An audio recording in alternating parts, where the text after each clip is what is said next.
Mọi người biết tại sao thầy run không? Tại vì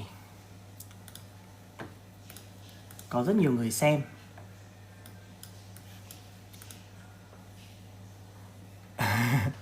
Tại vì có rất nhiều người xem á mọi người. Chứ bình thường thầy cũng không run như này đâu. Nhưng mà thôi mình luyện cái gì? Mình luyện gọi là lock in, đúng không? Mình luyện cái tâm lý, đúng không? Nhiều khi đi vào phòng thi, nhiều khi là mình luyện như này xong là mình tinh thần thép luôn. Ok, that's fine. Thiên giáo học sinh, trời ơi.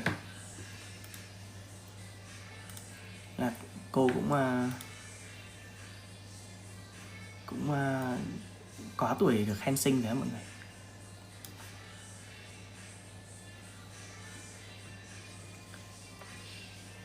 Ok, để không nhìn nữa.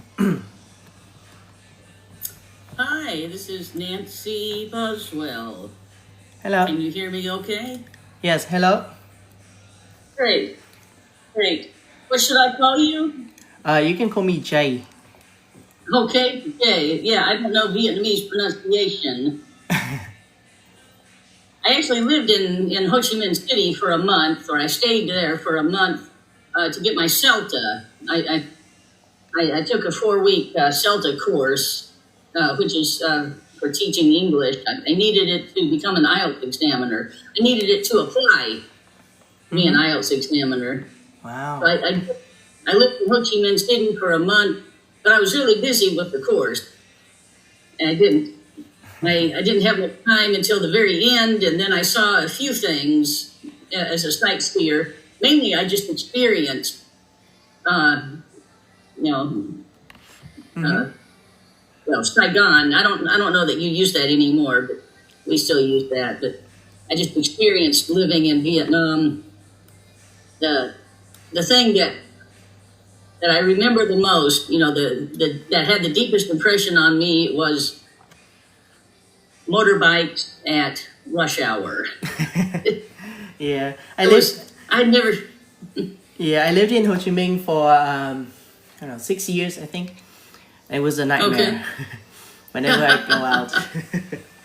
Yeah, at that time I had already lived in China for 10 years. I lived in China a total of 19 years.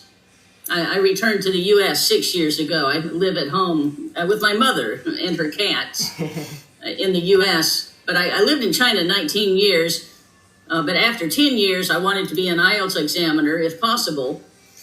And but I didn't have a degree in English or teaching, ESL. But you can apply if you have a certificate, a 4-week certificate.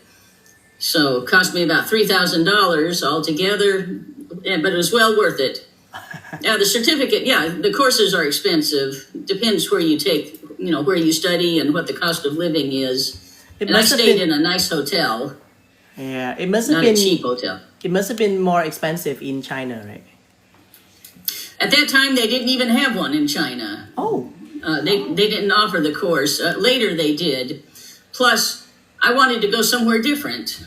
I wanted to see a new country while I studied. So I looked into courses in Thailand and Vietnam, but I had already been to Thailand and I'd never been to Vietnam. And I said, well, this one is at the right time.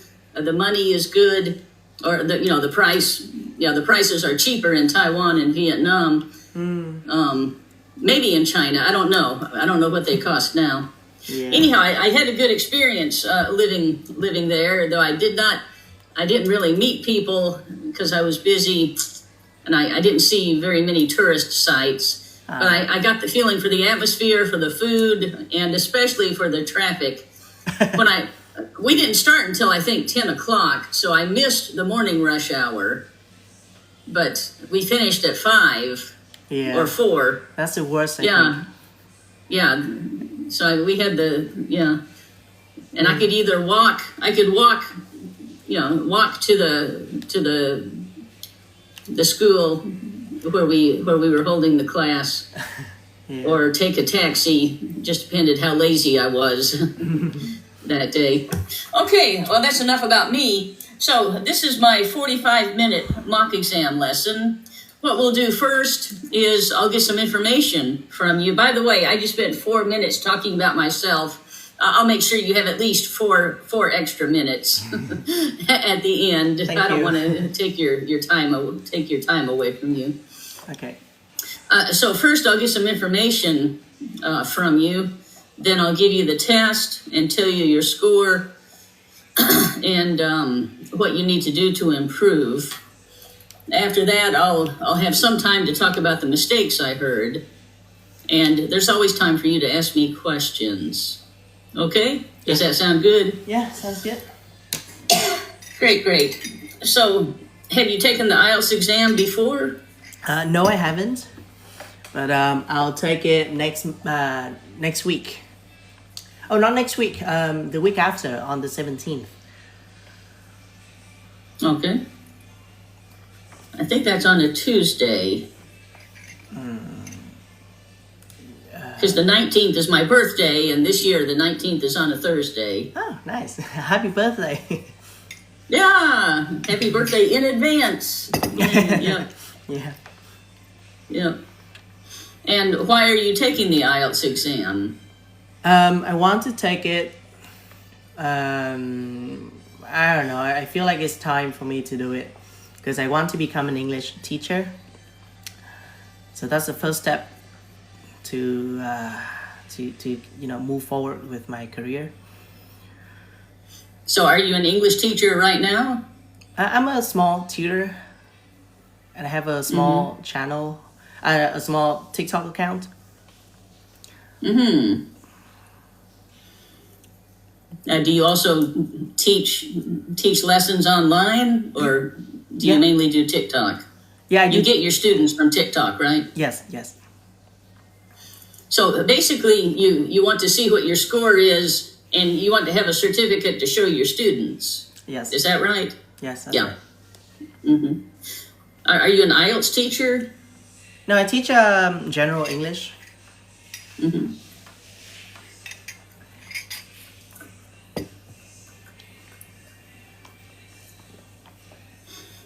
And let's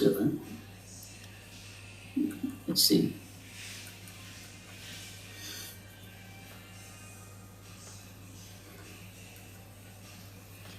Yeah, I'm taking notes so I can remember. Okay, that's fine.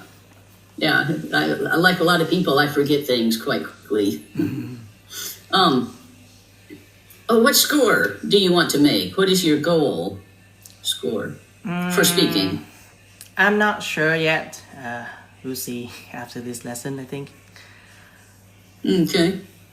Now, I see, actually, you've already had 5 or 6 lessons on italki. One guy gave you a mock exam because he, not all teachers will write write reports. I did in the past. I did not, but about 2 months ago, I started writing very simple reports, just mainly saying thank you for choosing me. But I see 2 people have written Joe IELTS or something. Yeah. A guy named Joe, and then another guy. Now, I don't know anyone except one. I have one friend that I invited to join here because I wanted someone to send to if I had a student who had bad grammar problems. Because I'm not a good grammar teacher, but I have a friend who's very good at teaching grammar. So I asked her to join italki, and I send her students occasionally. So have you had lessons on italki, or have you had mock exams, or both? Both, actually. Yeah.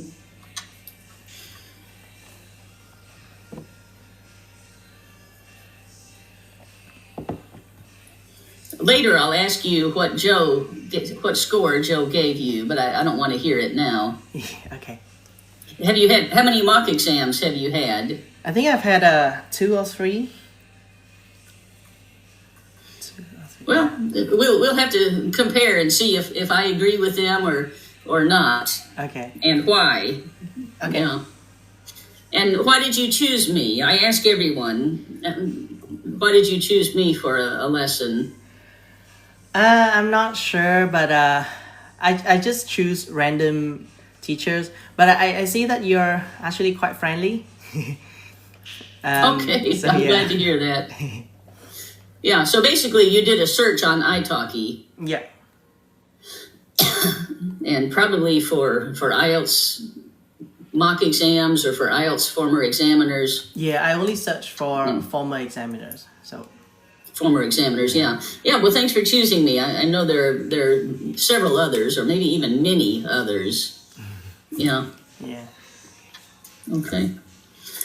And when you prepare for IELTS Part 2, how do you prepare? I just I divide the set of topics into 5 or 6 set, and then we have people, places, events, stuff like that. Then I just prepare some. So you prepare stories in advance? Kind of. I'm actually too lazy to prepare everything, so I just look at some questions and then prepare and try to get as many topics that fit the description of 1 or 2 people as possible. All right. Now, there are teachers on TikTok or YouTube or wherever who say you only need 4 stories or you only need 10 stories. I hope you don't believe that, because that's very bad advice. But it is true that there are some topics that have the same, where you can use the same story. There's no doubt about that. But there are some topics that are completely unique, and you can't. It would be really hard to adapt a story to them. But okay, well, as long as you're not memorizing answers, I think that's okay. I'm not going to do that. Good. Yeah, I can tell your level is very high. And for one thing, I know your level's high because you told us your level is high when you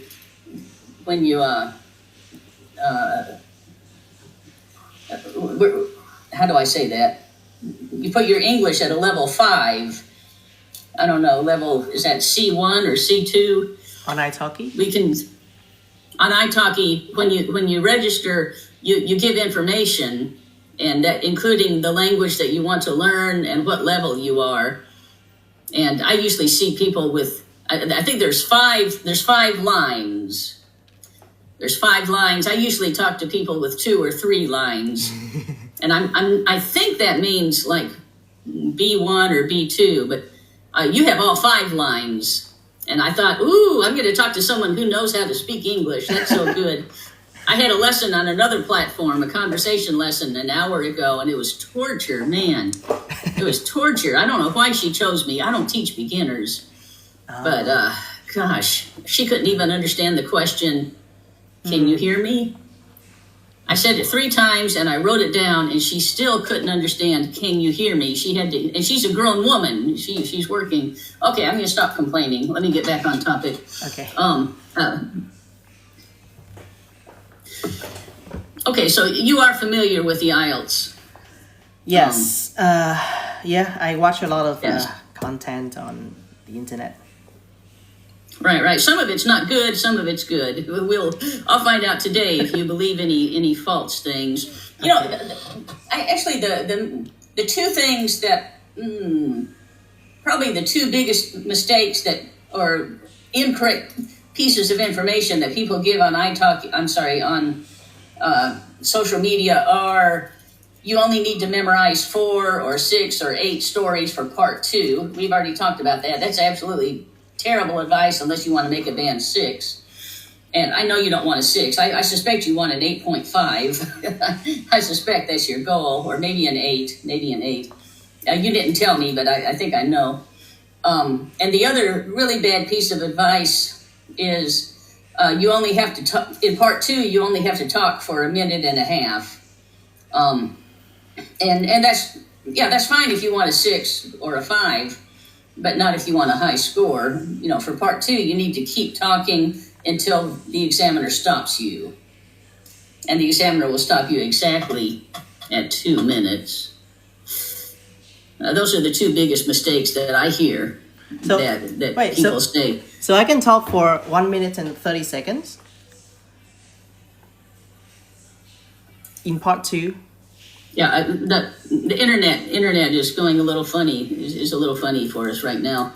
So, can you talk for 1 minute and 30 seconds? Yeah, but you're not going to make a band 8. Oh. You should keep talking. You should keep talking until the examiner stops you. Okay. Because I don't know about other examiners, but I don't like giving a high score to anyone who can't speak for 2 minutes. Okay, got it.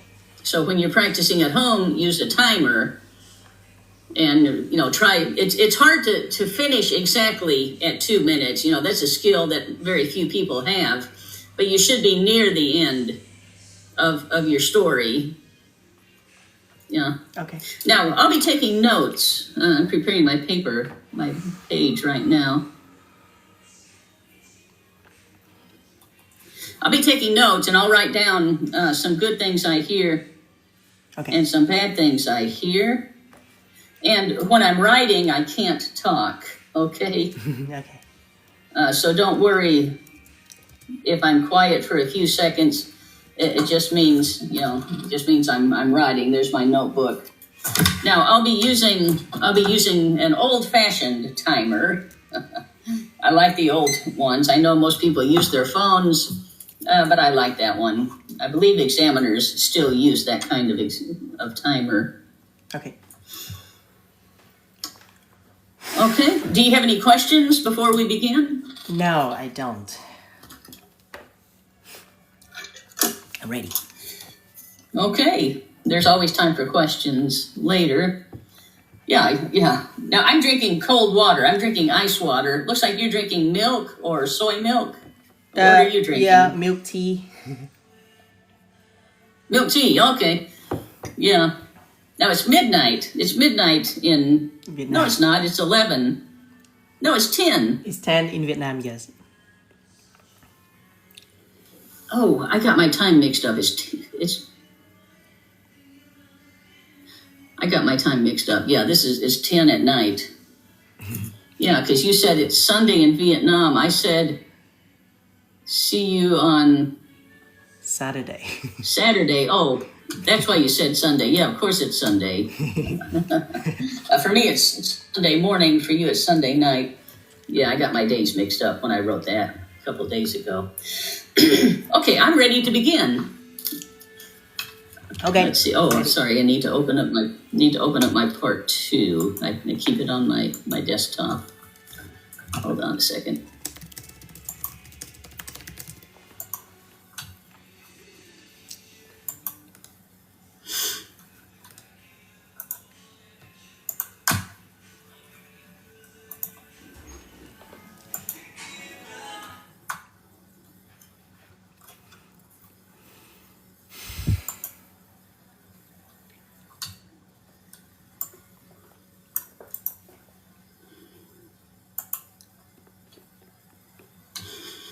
Okay, now I've got part 2 ready to go.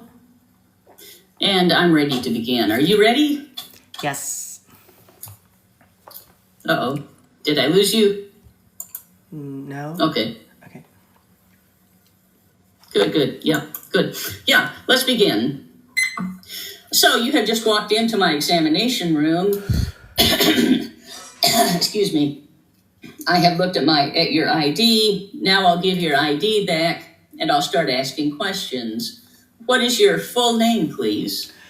My name is Việt Anh, or you can call me Jay. And where are you from? I'm from Hanoi, which is the capital of Vietnam.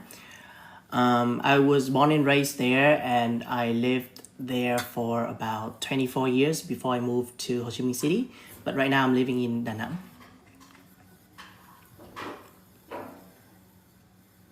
Are you a student or are you working? I'm working right now as an English teacher. I actually wear a lot of hats though. I have to do make lesson plans. I don't know, mark my students' essays, and also teach in the evening.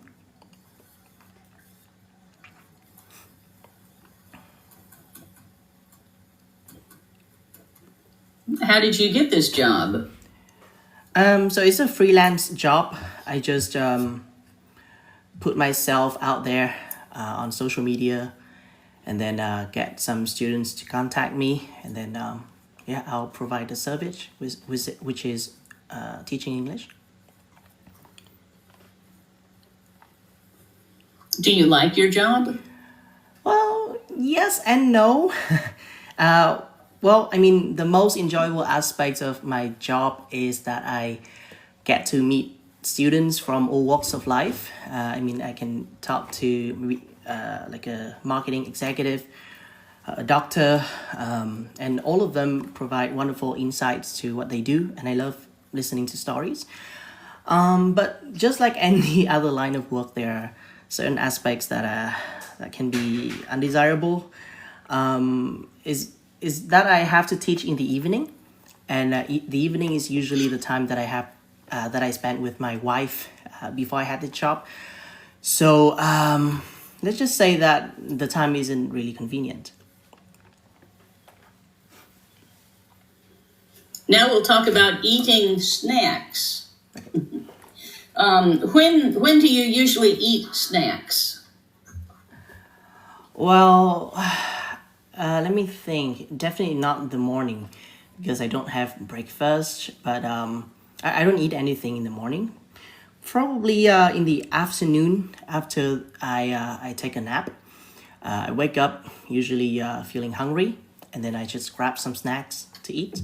So I eat all types of snacks, like maybe fruits, the healthy ones, or maybe sometimes I indulge myself into like unhealthy snacks, such as in Vietnam we have poca, which is a kind of fries.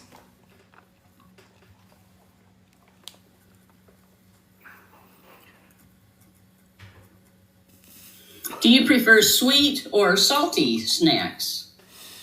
I think sweet is probably preferable.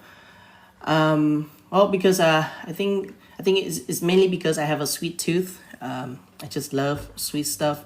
My wife complains a lot because I've been gaining weight, but I mean, I can't just stop eating sweets. Yeah. Savory ones are fine. Do you think it's healthy? Well, Do you think it's healthy to eat snacks? I mean, for the snacks that I usually eat, it's not really healthy. I think it's really bad for my health, especially my cardiovascular system, because I think it's gonna raise my blood sugar level. I mean, my mom has high blood pressure, so maybe it runs into the family, and I may get that someday. So yeah, I'll try to be a little bit more aware of what I eat in the future. Now, when you were a child, did your parents allow you to eat snacks? I think they did, or did they? I'm not sure, because I lived with my with a housemate when I was young. So I guess I can say that I did eat a lot of snacks when I was young, because my parents weren't there to forbid me or to say no. Thank you. That's the end of part 2. I'm sorry, end of part 1. And now I'll send you the part 2 topic. Okay. Hold on a second.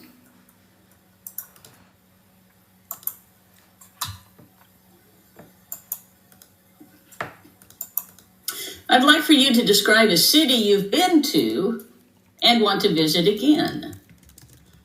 You have 1 minute to prepare. Then I'd like for you to speak on this topic for 2 minutes. Do you understand? Yes.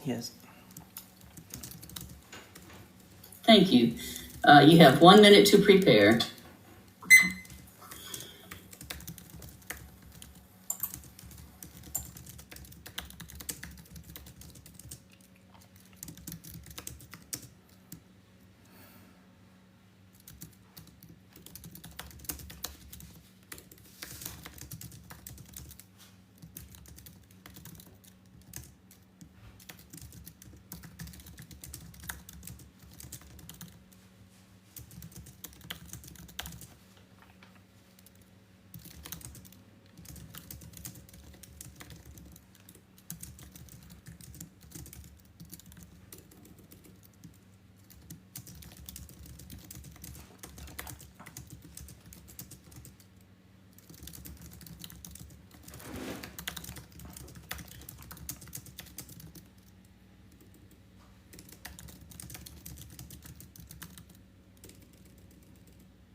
Time is up.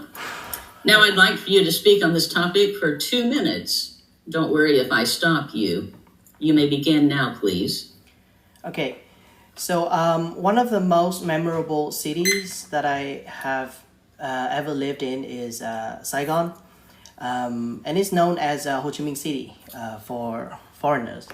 So I spent about 6 years here before relocating to Da Nang, where I'm currently live right now. So what I loved most about Ho Chi Minh City is that it's a vibrant, sprawling metropolis packed with a lot of amenities. So yeah, I could actually enjoy the nightlife there with a lot of delicious cuisines, and I could go to different places in the evening, which is something that I don't have right now because in Da Nang people just go to sleep at probably about 9 p.m. and in Ho Chi Minh City it was really different. At 9 p.m. if you go outside, you could see that you can see that there are a lot of lights, or the stores and the restaurants are also, are still open. So yeah, the reason why I liked it are because of the above reasons, right? The nightlife and the cuisine. And also, I think it's because I met my wife in one of the restaurants there. So I'd like to visit this city again so that I could go to the restaurant, 4Ps, with my wife to relive the moment that we met each other for the first time. So yeah, and about my plan, if you ask me, I would probably go... Thank you. Okay. Time is up. Okay. Time is up. Thank you. Do you think you really will visit there again? Yes. I don't have a plan yet, but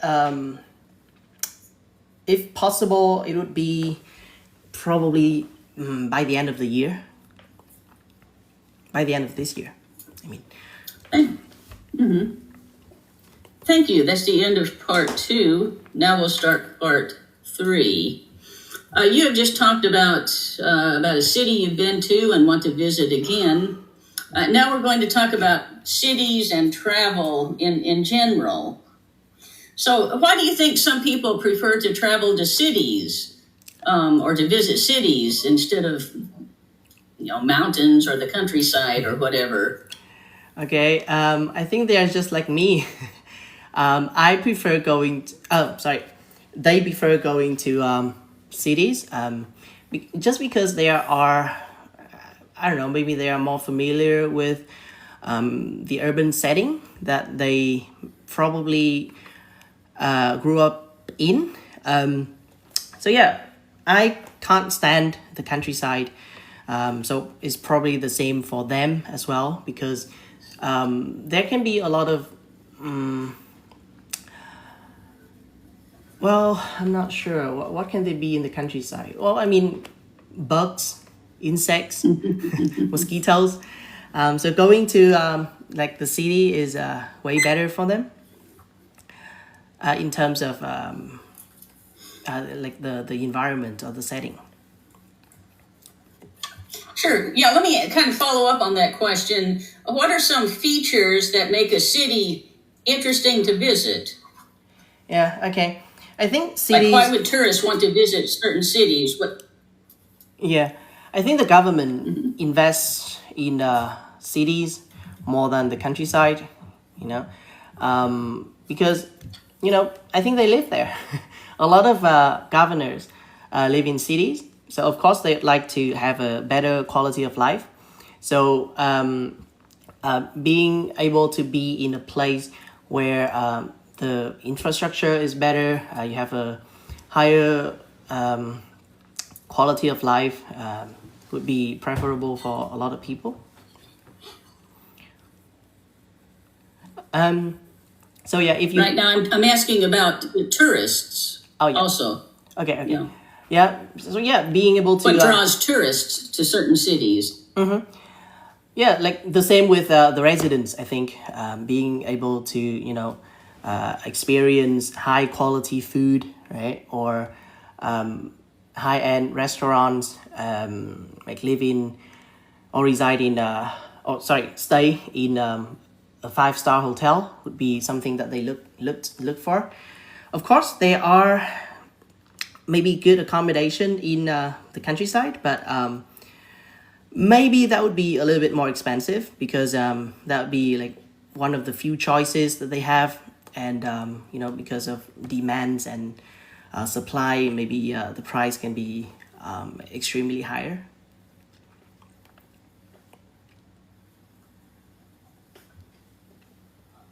Hold on. Okay.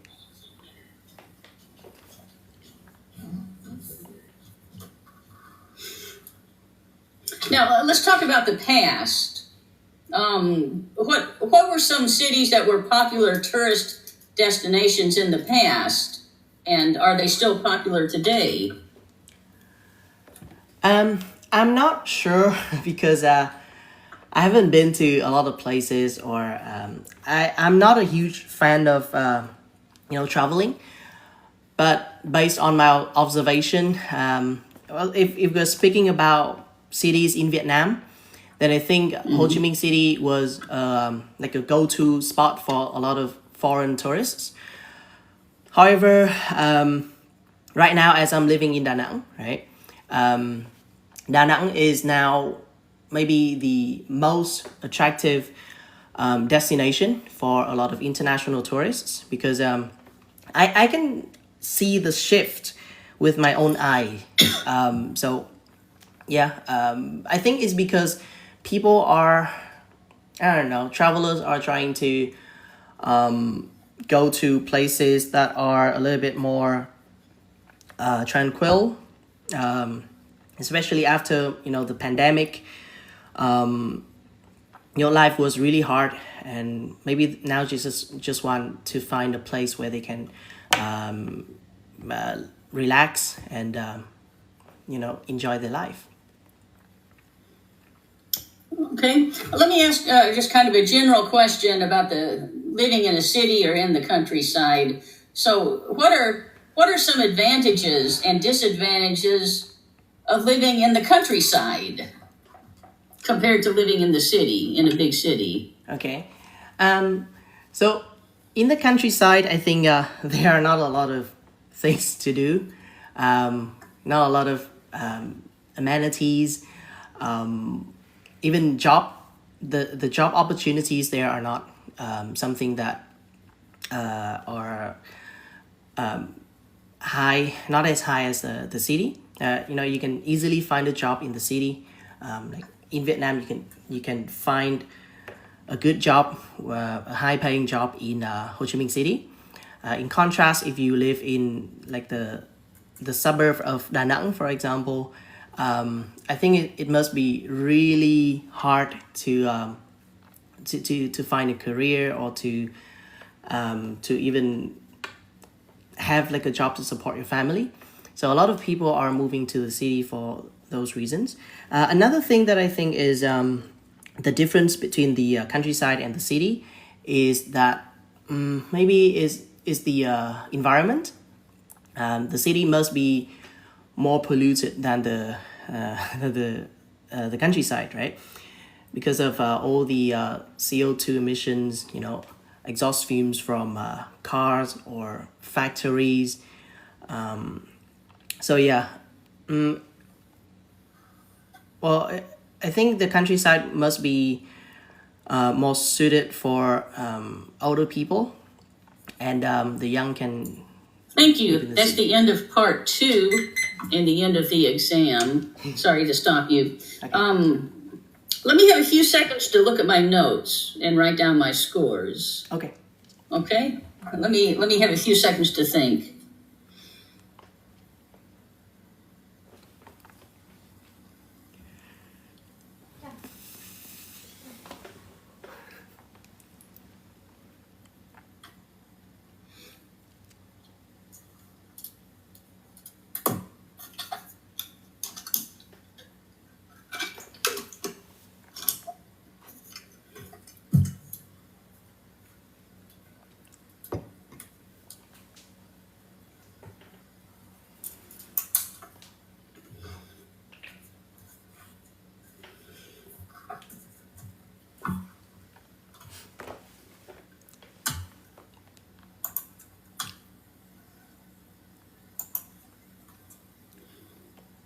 Sorry, I need a second to look up a word. Okay.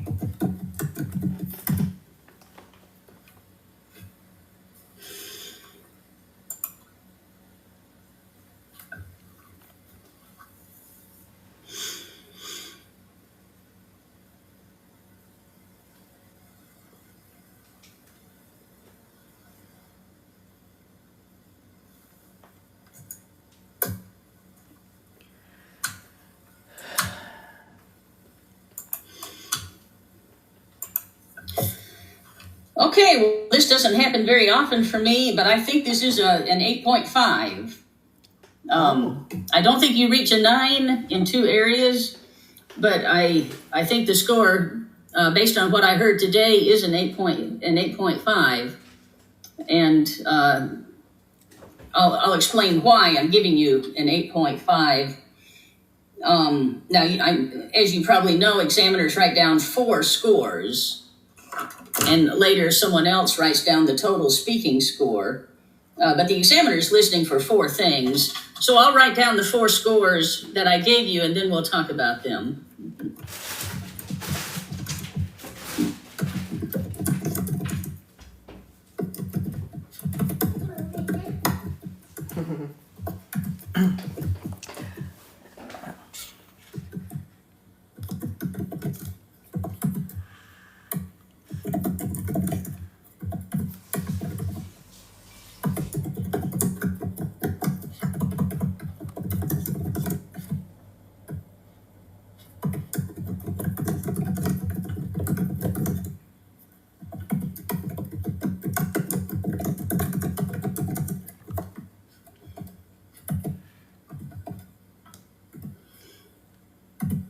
Yeah, you've clearly done quite a lot of work on your English.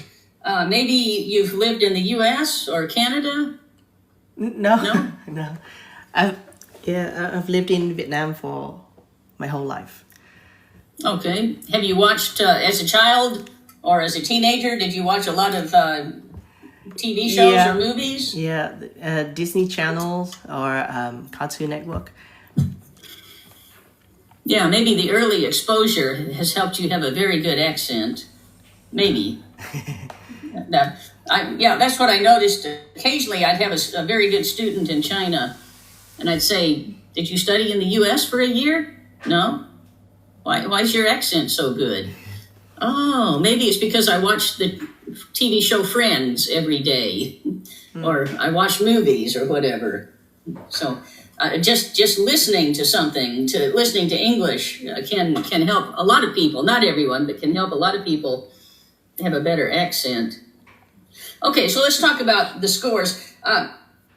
The first score examiners write down is for fluency and coherence. I don't think you're quite a 9. You're pretty close.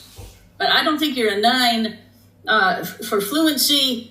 There were a few hesitations that I thought a native speaker might not make, because when we're talking about the difference between an 8 and a 9, what I'm looking for is it at the level of a native speaker, or is it just a little bit below a native speaker? Now that's what I'm looking for. Now other examiners may have other things they think about, but that's kind of what I'm thinking of. Now, you're very comfortable speaking English. You can say what you want to say. I just thought a few times you paused a little too long. But I also thought in part 3, not all of your answers were band 9 level answers. So you made the same mistake. You corrected yourself. But let me start that sentence again. In part 3. It's not about you.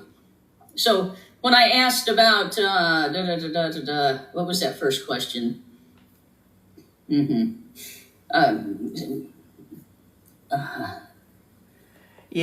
talk about myself. But you said I prefer, and then you said sorry.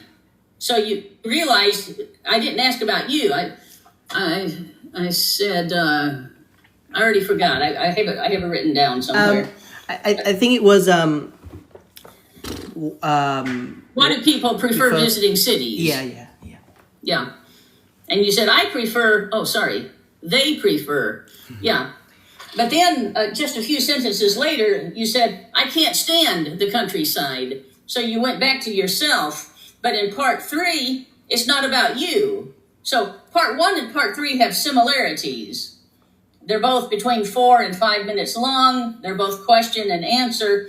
But the big difference is part 1 wants short answers. Part 3 wants more complex answers.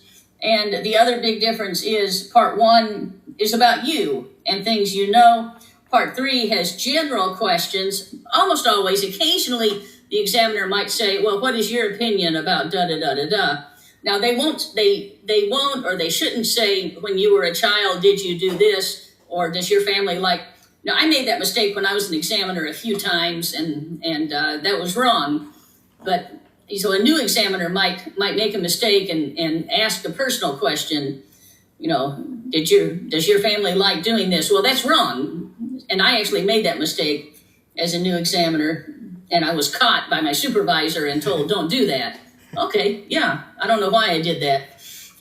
Now I won't do it anymore. So what I tell my students is in part 3, give a general answer, because that's what the question is. Give a general answer, and if it seems appropriate, after you've given a good answer, you can add, for example, I hate the countryside. I would not go there if I had a choice. So for once or twice, you can say, for example, my family and I like to da-da-da-da-da. If it adds something to your answer. Now, a lot of examiners won't let you get that far. Some examiners interrupt you before you finish your ideas. It depends on their style. My style is I usually let people finish their answers. But I've heard lots of my students say, my examiner interrupted me, and occasionally my examiner interrupted me a lot in part 3, which I hate. I absolutely hate when I hear that they do that. I think that is so rude. There must be a reason why they do that, but I don't know what it is. I think I know what it is. They want to ask another question, but it's really rude. Yeah. So in part 3, keep it general. And I could have used maybe some more detailed answers on a couple of the questions definitely I need 2 or 3 reasons. You're very close to a 9 in fluency and coherence. I just don't think the coherence, was quite up to a 9. And when I say coherence, what I'm looking for is good answers. Vocabulary is very, very impressive. Very impressive. And I thought at first I'd be giving you a 9, but I heard enough mistakes that I can't give you a 9. Okay. I said earlier, what I listen for is, would a native speaker make this mistake? Because if you look at the rubric, which I haven't looked at for a while, but I'm pretty sure it says like a slip, like for a grammar mistake, if it's a slip of the tongue. Well, we make slips of the tongue. I make grammar mistakes every now and then if I'm thinking about something else, and then wait. But if it's, I don't think I think I heard 4 vocabulary mistakes, and I don't think they were slips of the tongue. I think you just learned them wrong. So I don't think you reach a 9, but you're pretty darn close, pretty close. So the first thing I wrote down was, you said, I wear all the hats, though. So I asked, what is your job? And I didn't understand what that was for about a half second. I didn't understand because I don't think you used it perfectly correctly in context. I think it needed a little more background, like, what is your job? Well, I teach English, but I do it all myself. I wear all the hats. I needed a little more because I didn't catch what you said, because at first I thought, is that a pronunciation problem? I don't know that's what he said. And he's talking about how he does everything. Like, you could say, I'm a one-man show. Mm-hmm. I'm a one-man show, or I'm a jack of all trades. Mm-hmm. Or I do everything. There's different ways to say that. Now, that I wear all the hats, that's very uncommon. I've never used it, but I recognize it. And that was very good. You said, I put myself out there on social media. Very good. People from all walks of life. Good. And you knew marketing executive, line of work. Very good. You knew undesirable. Now we're talking about snacks. Grab some snacks. Indulge myself into. Now this is a mistake. So you said something like, to indulge myself into snacks, but you don't indulge. You indulge myself. Generally, that's the end of the sentence, or you use with, or in, but not into. So sometimes I like to indulge myself with, a very nice snack, or with a snack. So indulge myself with. Now, that's not a major mistake because basically that's a preposition, and prepositions are very difficult. But because I heard, I believe, 4 mistakes, maybe 5, that's one of them. Yeah. Okay. So something is preferable, good. A sweet tooth, very good. Savory. Now, I didn't say savory, but you did. Do you like sweet snacks or salty snacks? I'm American, so I don't say savory. I didn't even know what it meant for a long time. A savory snack. What does that mean? Yeah, Americans just don't use savory unless maybe they're cooking experts. Oh, really? So. Okay. Now, if they're familiar with British English, then they know what it is. But the average American doesn't know the word savory. Or they might think it means delicious. But savory means not sweet, is what I understand. Okay. You knew the word cardiovascular system. Now, you said something about high blood pressure. You said it runs into the family. Almost. It runs in. Yeah. It runs in the family.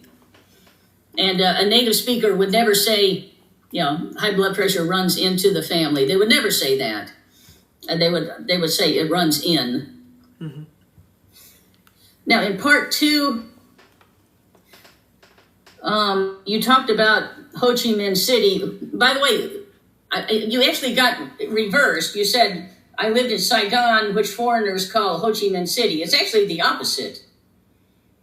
Now, we usually call it Saigon, but we try to say Ho Chi Minh City to be respectful because we think you like Ho Chi Minh City and you think Saigon is disrespectful because it's the old name. Okay. But I don't know. I don't know what Vietnamese think. So I tried to call it Ho Chi Minh City, but sometimes Saigon just jumps out because I'm much older. I remember a little about the Vietnam War. I was a child and a teenager, and we didn't talk about it at home. But I do remember Saigon, Hanoi. Oh. Okay, so you said about Ho Chi Minh City. You said I spent 6 years here. Here? Oh, there. Or there. There. Yeah. Yeah, that actually was the biggest mistake. That probably was the biggest mistake I heard in the whole exam. When you said here, when clearly you're not here. You're there. Yeah. You were there.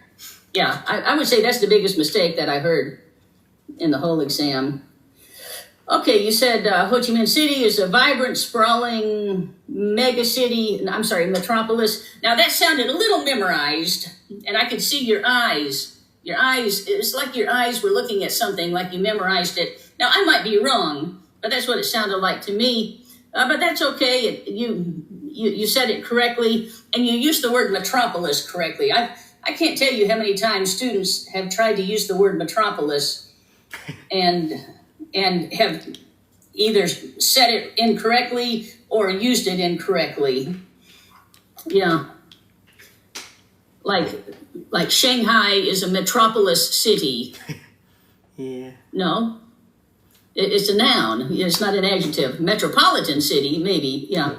And then you said it has a lot of amenities. And I actually underlined that, meaning I think it's a mistake, but I looked it up. You used the word amenities twice when you talked about cities. And I actually thought amenities only referred to like at a hotel or an apartment complex. We offer amenities like a swimming pool and tennis courts. But I looked it up. I Googled it very quickly, and amenities can also apply to places. So even though to me it sounds wrong to use it for a city, I think I'm wrong. I think my idea that it's mainly hotels or neighborhoods or apartment complexes, I think I'm wrong. And about 3 weeks ago, I told a student, you used the word amenities wrong. And now I think, shoot. I was the one who was wrong. I just didn't look it up. I just assumed I was right. Yeah. So I do feel embarrassed because the word about that. Yeah, because the word is in a lot of vocabulary books. So I think a lot of students know the word amenity when talking about a city. Okay. Yeah. I guess I haven't read those vocabulary books because I didn't know. What I have read is hotel information where it says amenities, swimming pool, right. Ice machine, personal safe in your room. Okay, I believe you used the word cuisine incorrectly. I didn't have time to write down the whole thing because I was still writing down amenities. But I think you said you like the cuisines in, but cuisine is the kind of cooking in a certain area. And the way you said that, I think you meant you really should have said I like the dishes, or I like Southern Vietnamese cuisine. I don't know enough about Vietnam to know if you have different cuisines. China is considered to have 5 major cuisines. The U.S., we don't have any great cuisine. American cuisine, even though it's a big country, we don't really, I don't know. And the British cuisine. Cuisine is often used incorrectly by my students. Like French is considered one of the great cuisines of the world, or French cooking is. Or I like to visit, Saigon because restaurants. How can I say that? There are restaurants offer a variety of cuisines. I can go to a French restaurant. I could go to a Spanish. I could go to Thai. Can I say local cuisines or traditional cuisine? That works. So not just cuisine, local or traditional cuisine would be better. Actually, local dishes would work better, and traditional dishes work better. But if you say I prefer the local cuisine, that would work too. Okay. Yeah. Okay, what's next? You said something is way better, and that's very colloquial. Yeah, don't say it's way better in your part in your IELTS writing. That's too informal. Yeah. But that's yeah, it's way harder today than it was yesterday. Yeah, yeah, way is just much better. You knew the word infrastructure. Now you talked about you were talking about something. I think you were talking about prices. The prices are extremely higher in big cities. Extremely higher, and just doesn't seem to work. Are much higher. I'm not saying it's wrong. It just sounds awkward. Or prices are extremely high. I guess that's the main problem. Can I use extremely high? You need the higher. Can I use exorbitant? Prices are exorbitant. Yeah. Okay. That works. Did you say it correctly? Say it again. Exorbitant. That works. Yeah. Yep. Mm-hmm. A go-to spot. Good. Now, I heard you say something about I saw it or I see it with my own eye. Oh, we have two eyes. Yeah. Okay, I didn't hear eyes. I heard eye. Yeah. I noticed that too. But, okay. Yeah. So I saw it with my own eyes, or we actually say with my own two eyes. Yeah. With my own two eyes, or with my own eyes. And you knew carbon dioxide emissions. Yeah, good. Again, vocabulary is very impressive, but I heard enough mistakes to keep you from a 9. Now, grammar, this almost never happens. I didn't hear any mistakes.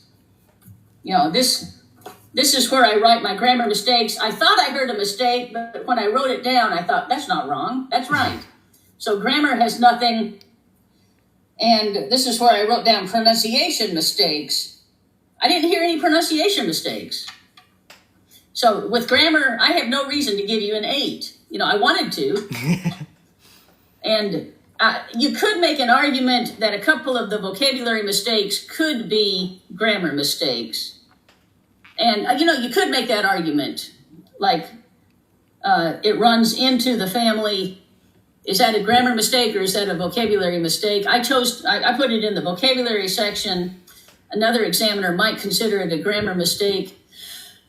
But I think they are collocation, so yeah, that's why it would be a vocabulary mistake, because it's a set expression or a collocation. Yeah, I just didn't hear grammar mistakes except what I've already mentioned, which I thought were vocabulary mistakes. In terms of pronunciation and intonation, I didn't hear any pronunciation mistakes. And your intonation, while it doesn't sound 100% like a native speaker, it sounds extremely, extremely close. Now, the IELTS rubric says you don't have to, you can still have a high score, including a 9 with an accent, but it would have to be a very, very mild, very, very light accent. Which I'm not even sure you have a mild accent. I think you just have a fraction of an accent. I think some people, if they don't have a great ear, if they hear you talking and don't see you or don't know where you're from, that's kind of racist. I'm sorry. I said if they don't see you, because there's plenty of Asian Americans, Asian Brits. I apologize. I didn't mean to sound racist. It's okay. I lived in China a long time, I don't. I feel terrible. It's okay. Anyhow, if they didn't know you were from Vietnam, is what I should have said. Oh, I feel awful, awful, awful. They would think you were a native speaker from the U.S., not from the U.K. or Australia. It's an American accent. So I don't have any problems at all with grammar or with pronunciation. Intonation is very good. I think both of those are 9s. You could get an 8, a 9 in fluency by improving your Part 3 answers. And for vocabulary, I don't know. It's just really hard to change those small mistakes. You'd have to have a lot of lessons, and with the teachers finding those small mistakes.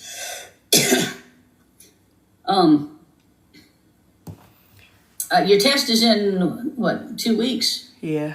In 10 days, something like that. 9 days. Yeah. Well, I think if you have a bad day, you're going to make an 8. If you have a good day and everything goes well, I think it's an 8.5. That's what I think. I think you've done a good job your whole life preparing to be a good English speaker, and you've done some preparation for IELTS. I think doing some more preparation, especially for Part 2. Though this Part 2 was fine, but Part 2 and Part 3 could be improved. Whether they can go up to a 9 in 10 days, 9 days, I don't know. I think 8.5 Okay. is enough. I think that. Well, that is an extremely high score, and it's something very good to show. Now, you said you've had a couple of mock exams. What did the other teachers give you? So I had so from Joe it was 8, 8, 8, 9. So 9 for pronunciation, but 8, 9. So we agreed on one of them. Actually, we agreed. Oh, we disagreed on grammar. Oh, that's interesting. I think I made like a 1 or 2 mistakes in grammar when I was talking to him. So I think it really depends on my performance on the day. Yeah, that's true. That's true. If you say something stupid and it's not really a slip of the tongue, but it's a mistake. Yeah. Yeah. Okay, so Joe and I gave you the same score. It's just we had a different grammar score, possibly because of what you said. And did you say you had another mock exam with score? Yeah. A score? Yeah. One more teacher gave me I think it was also 8, 8, 8, 9 or 8, 8, 9, 8. So yeah, pronunciation and grammar are usually the highest. And there was actually one when I was too nervous, and I got 7.5 and almost an 8. So on a really bad day, I think it can actually go down to 7.5. I'm not sure. Okay. Yeah, so I think what you learned from that is you need to make sure you feel good that day. Yeah, I mean it was really really comfortable with you because we talked for like 15 minutes. So I wasn't really nervous at all, but I was extremely nervous. Teachers may have different styles. I do sometimes get right to business, but not usually. Yeah, and plus, I lived I lived there for a month. I just wanted to tell that story. Okay, well, so what you've got to take is that feeling of being comfortable into the examination room, which is going to be real hard. But you're a grown man, you're married. I saw that wedding ring. Yeah, so I thought, I think that's a married man. Congratulations. And you met her at a restaurant. Cool. Was she working there, or was she eating there with her boyfriend and you stole her from her boyfriend? No. Yeah, so I asked her to go there. Oh, you met her somewhere and you invited her on a date to a restaurant. I took her there from a house. Mm-hmm. Yeah. Okay, yeah. So while you're waiting to go into the examination room, just think about your wife, think about your dog, think about snacks. I don't know, sing a song, go, I can do it, or think, 3 italki teachers gave me an 8.5. I've got this made. Okay. Because the fact that 3 of us gave you the same score, I think reflects very well on the italki teachers. That and again, I just don't know them, but Joe wrote a review, so now I know that Joe and I agreed on what's really difficult. It's really difficult to give a very high score. I have told my students before who wanted to make like an 8, an 8.5, or a 9. I've said before that, in my opinion, and this is my opinion only, in my opinion, the difference between an 8, 8.5, and a 9 is the experience of the examiner. I think an inexperienced examiner is likely to give a score that's too high or too low because they don't hear that very often. I was an examiner in China, and I gave 2 8s. I don't even know if they were right or not, because it's just not. It wasn't common in China. I don't know about Vietnam, but in China, I wrote down 5s and 6s all day, and occasionally a 4 or a 7. So those 2 8s I gave in like a year and a couple months of examining, I'm not even sure I was right looking back on it. Maybe they should have been lower or should have been higher. In that case, both of them, it was different times, but both of them had studied in the U.S. for, I think, a master's. So the fact that 3 italki teachers gave you an 8.5 shows that those are 3 experienced examiners. Do you remember who the other one was that gave you an 8.5? Okay, let me check. It was...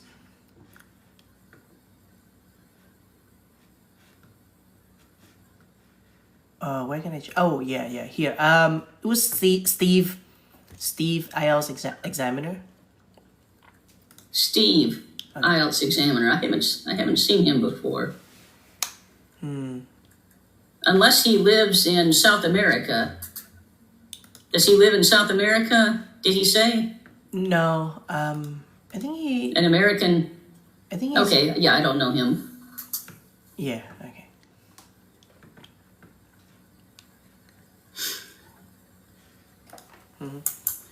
And then the other one, the 7.5 may have been correct for that day. Yeah. Because you said you were nervous. So that may have been correct for that day. I wasn't there, so I can't tell you if that was correct or not.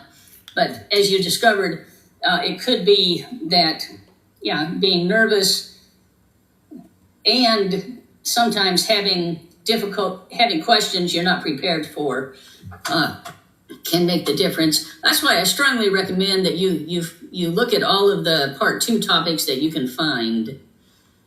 I don't know what source you use, but whatever source, hopefully it has, it continues to give the questions. And if you don't have time to prepare everyone, which you probably don't, at least look at them. Look at every question you can find, every Part 2 topic you can find, and think, okay, if I get this one, what will I talk about? Right. So that you're not surprised by something you've never thought about before. Okay. Okay, I think I've said all I need to say. I think you're going to get... I think you're going to get an 8.5, young man. You've done a really good job of Thank you so preparing much for your life. Yeah. I really need this. Do you have any... Oh, I just gave you some extra time. About 25 extra minutes. Don't tell anybody. Okay. If you have another IELTS lesson with another teacher, don't say, oh, Nancy's so nice. She gave me an extra 25 minutes. No. It's a secret. Okay. It's because I don't have another lesson now because the people in Asia are sleeping. Yes. Or the Chinese. Most of my students are Chinese because you're on TikTok for Vietnam. I'm on Chinese social media, and they write about me on something called Red Book. Oh. That's how some of my find me. It's called Xiaohongshu, or Little Red Book. Okay. Can I talk So a lot about of you my on? students- Can I talk about you on my channel? Or like, Oh yeah, not a problem. Not a problem. Yeah, if they want a mock exam, tell them to go to Miss Buswell on iTalki. okay. Or no, you don't teach IELTS. I was going to say I have an agreement with a couple of IELTS teachers that occasionally they'll send me one of their students for a mock exam. This is kind of private, and I say, okay, well, you know, you can send them by iTalki, or we can do it privately.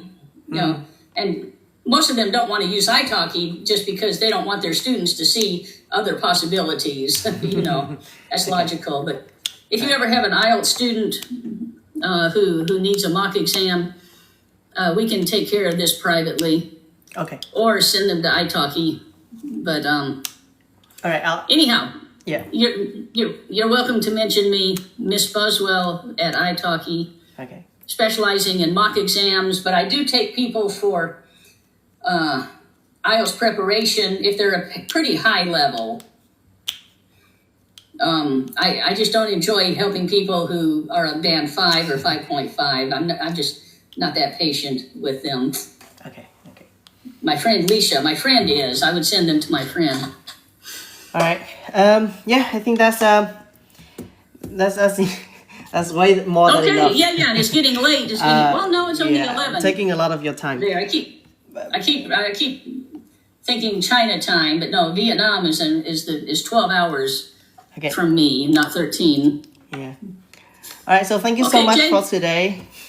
Yeah, it's been great talking to you. It's been it's after a really low level student a couple hours ago. It's nice talking to someone who understands everything I'm saying. I think you understood 100%. Yeah. Or 99%. Which one? 100. I thought it was 100%. Yeah, your Very accent is good. easy to listen for as well. So yeah. I've heard that before. One reason is I'm from the southern part of the U.S., and people in the South naturally speak a little slower than New York or Chicago people. Yeah. I noticed that because I watched Miley Cyrus when I was young. So I noticed the accent. She's a southerner, yeah. Yeah. Speak slower. Yeah. Yeah, so I have this natural advantage that I speak just a little slower than people from the North or from the West. Okay. But I don't speak super slow. Like, have you seen Forrest Gump? Forrest Gump speaks super slow, strong Alabama accent. My mama always said, Yeah. or, yeah, life is just like a box of chocolates. I'm not a good imitator, but okay, I think I'm ready to take a break. Okay. We've been on for about almost an hour and 15 minutes. Don't tell anybody. All right. Okay, so thank you so much for today. It's been lovely talking to you. Okay. And sometimes I saw your wife in the background, but I could only see a shape. I could only see a shape moving because you've got the blurred. You've got the blur on. Yeah, I don't know how to unblur it. Yeah. That doesn't matter. Yeah. Okay, Jay, hope you have a good evening. And you know what? If you think of it, when you get your score, send me a message. Okay. And I will. let me know if I was right. I mean, I'm right for today, but will I be right for 9 days from now? I don't know if that makes sense. Okay. If you think of it, let me know the score you made. Okay. Okay, we've got to go. I'm getting tired and you're getting tired. Yeah, Bye-bye. okay. Thank you so much. Okay. You're welcome. Best wishes. Okay. Trời ơi. Hello mọi người.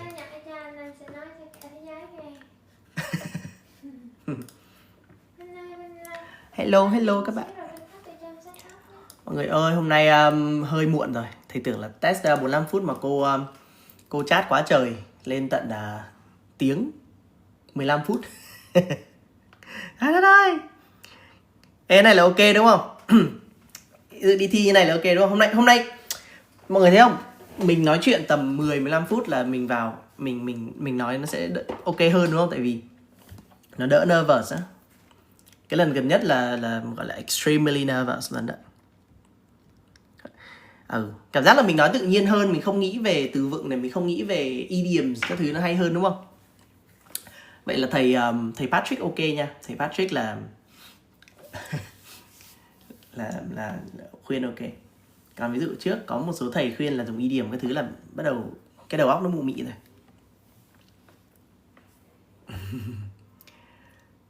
Do cô còn nói chuyện khởi động. Hay ước gì test cũng được nói chuyện khởi động ha. Tầm 700-800 nha Amla. Thầy Steve Action hay đi thầy pronunciation. Mọi người nghe cô nói không? Là thường những cái người mà action hay á là hồi bé họ xem phim này hoặc là họ sống ở nước ngoài, thì thầy là cái dạng xem phim. Còn bây giờ mọi người muốn luyện action thì thầy nghĩ là sẽ khó hơn là thầy một chút. Thì thứ nhất là mọi người phải nói nhiều hơn này, mọi người nghe nhiều hơn, mọi người shadow nhiều hơn. Shadowing thì nhiều khi mọi người thấy là nó khó, nhưng mà thầy nghĩ là nó khá là work á. Tại vì rất là nhiều bạn trên TikTok thì thấy là các bạn luyện shadowing rồi cái action của các bạn nó rất là hay nha. Ý là action của thầy thấy là bình thường thôi. Tại vì hôm nay nói trơn tru hơn nên cảm giác mình nói American accent hơn ha. Còn bình thường thầy sẽ kiểu cái âm tờ á, thầy vẫn đọc là âm tờ. Ví dụ như là cái gì ta, important chẳng hạn, đúng không? Hay là cái gì exorbitant đó, kiểu như vậy. Nhưng mà kiểu hôm nào mình thoải mái hơn là mình bring cái accent thật ra được nhiều hơn hay sao á. Better water. Còn bình thường là better water đó. Water. Better water. Bà writing thì đưa you bắt chấm cho thầy. Rồi nè. 8889 mọi người ạ. Bà writing hôm nay 8889. Sao nãy mình nghe 8.5? Đúng rồi, 8.5 mà mọi người. Ý là điểm thật của thầy tháng trước là 8.0. Bây giờ đang êm lên 8.5. Rồi cô nói là cố gắng lên hai cái kia 9. Không cần em lạy cô, em chỉ cần đúng 8.5 thôi. Em không có mơ cao sang gì nhiều, em chỉ cần đúng 8.5 thôi.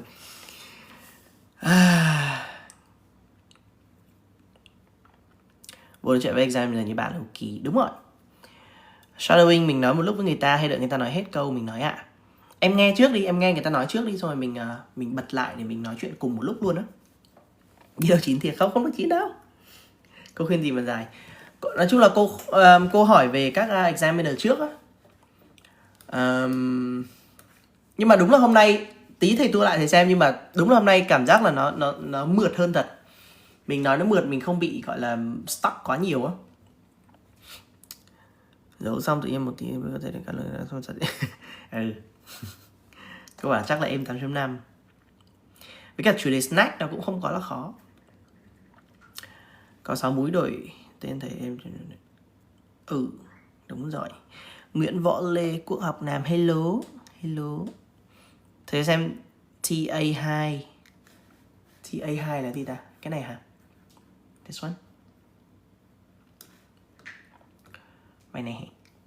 Task 2 hả? Task 2 hôm nay không viết. Nhưng mà mọi người xem những cái bài thầy viết thì nó ở đây này. Bài mà thầy đi thi được 8.5 writing thì nó nằm ở đâu đó mà thầy không nhớ nữa. Mọi người lên link bio thầy có ạ. Học on. Nếu mà học on thì mọi người học với thầy ấy hả? Là mọi người học trên Zoom nha. Tiện quảng cáo luôn này.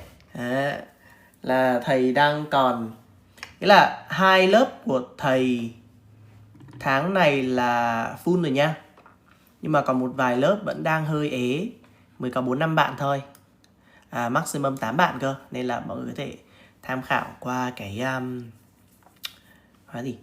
qua cái story của thầy, đúng không? Lớp 4 chấm đến 5 chấm, 5 chấm đến 6 chấm là hình như là còn đó.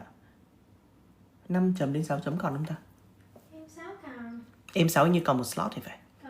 Còn lớp pre là ok. Lớp pre là cuối tháng mới mở nên là còn nhiều slot. Còn lại là gần như full rồi.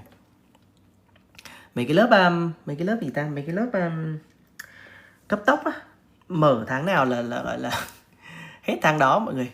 Mà giờ thầy không có thời gian để thầy dạy mấy cái lớp đó. Tại vì lớp cấp tốc phải chấm bài nhiều quá. Mở nữa thì chắc là overload. Nay có live listening không thầy? Thầy nghĩ là hơi muộn rồi nên là hẹn mọi người ngày mai đi ha. Ngày mai đi chứ giờ test xong cái đầu óc nó cũng hơi váng đầu rồi. Cô nói hơi nhiều nữa, cô nói hơi nhiều cái thông tin phải tiếp nhận, mặc dù là nhiều khi cũng là nói chuyện phiếm thôi, nhưng mà nhiều khi cũng hơi nhiều thông tin. Thầy you pass rồi không thầy? You pass thầy nghĩ là ok á, maybe nhá, maybe là nói chung là ok á. Với cả mọi người chấm ở đây, mọi người có thể hỏi ở phần comment á. Với cả thầy thấy là thầy có tham gia cái group bên Dép Lào á, là mọi người hỏi, mọi người cũng được trả lời mà. Nên là ví dụ bài của mọi người mà cảm thấy nó không ok ở đâu á, thì mọi người có thể hỏi lại các thầy ở trên đó. Nói chung là cũng ổn mọi người. Nói chung là AI chấm thì không bao giờ nó đúng 100% đâu. Mọi người cứ cộng trừ khoảng 0,5 đến 1 chấm. Còn lớp writing không thầy ơi? Lớp writing phải đợi đến tháng 7 cho thầy nha. Đợi đến tháng 7 đây. Lớp 6 đến 7 có mà hết slot mất rồi. Trời ơi.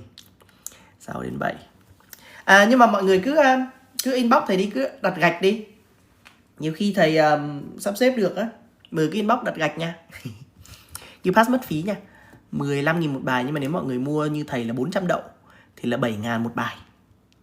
Em chuẩn bị lớp 12 mà mới band 4 đến 5, đầu năm sau thi có lên được band 7.5 không ạ? Đầu năm sau hả? Đầu năm sau hơi khó nha, đầu năm sau là rất khó. Mọi người nói chung là tầm 4 đến 7 thì chắc phải tầm 1 năm đó. Học read với list làm gì trên YouPass? Ok lúm à.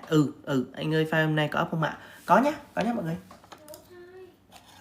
Speaking thì để up riêng, còn writing thì có record trên Zoom này cho mọi người dễ nhìn. 6 đến 7.5 hả? 7.5 là hơi căng nha, nhưng mà anh nghĩ là cũng 6 tháng không? Tầm đó 6-7 tháng gì đó. Thôi ok, bye mọi người nha. Bọn thầy sấy tóc rồi, không nghe được nữa rồi, ok. Alright. Nói chung là hẹn mọi người ngày mai. Ngày mai thứ hai là đúng lịch là mình lại live tiếp. Và ngày mai chắc chắn là mình sẽ chữa listening nha. Listening với cả reading. Ok. Mai là chắc chắn là không có cái gì bị lố giờ của mọi người rồi, đúng không? Thì là mai chữa ha. Hôm nay mình chữa một bài writing rồi này, với cả mock test rồi. Ok, thì mong là mọi người học được nhiều thứ ở trên cái mock test đó. Chúc thêm mọi người chúc mọi người ngủ ngon ha, tuần mới vui vẻ, học hành này, làm việc thật là tuyệt vời. Ok, sếp không chửi, thầy cô yêu thương. Ai mà sắp thi thì nhả vía cho mọi người đạt em. Ok, ai mà đạt em thì cũng nhả vía cho thầy để thầy đi thi lại speaking. Ok, rồi bye mọi người ha. See you then. Bi bi bi bi.